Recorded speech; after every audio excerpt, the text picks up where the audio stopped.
BSNL SIM को लेकिन बहुत बड़ गोटे माने सैड माने कह गले गोटे आमको मिली न्यूज जोटा कि हूँ एयरटेल आउ जियो आउ वोडाफोन मिसिकी जोटा कि बीएसएनएल को मार्केट को न आने बहुत सारा प्लानिंग चलती जमीक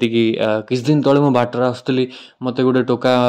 कौच जे गोटे तुम बीएसएनएल सिम आनले तुमको हूँ नेटवर्क पाइबा नहीं तुम गर्लफ्रेंड सहित कॉल कर मु कहली मोर गर्लफ्रेंड कहला जदि न होता तथापि आगू जदि है ताले तुम कौन हम ना ताकू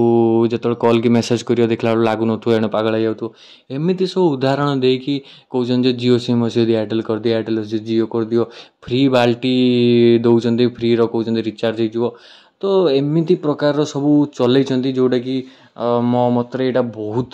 खराब जिनस बट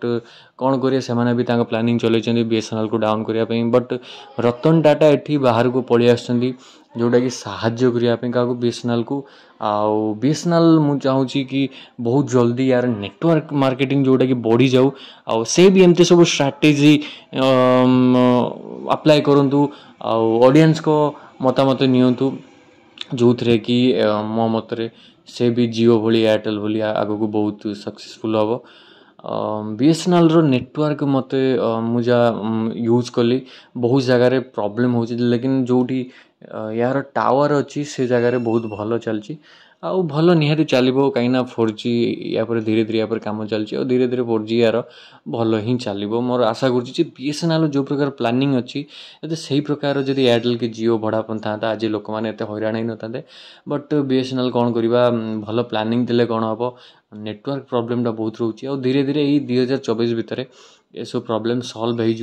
हो मु भी नुआ सिम नबाकू जाऊँगी ट्राए तो करी गोटे सांगर गोटे सिम को यूज कर ट्राए करी केमती कौन चलती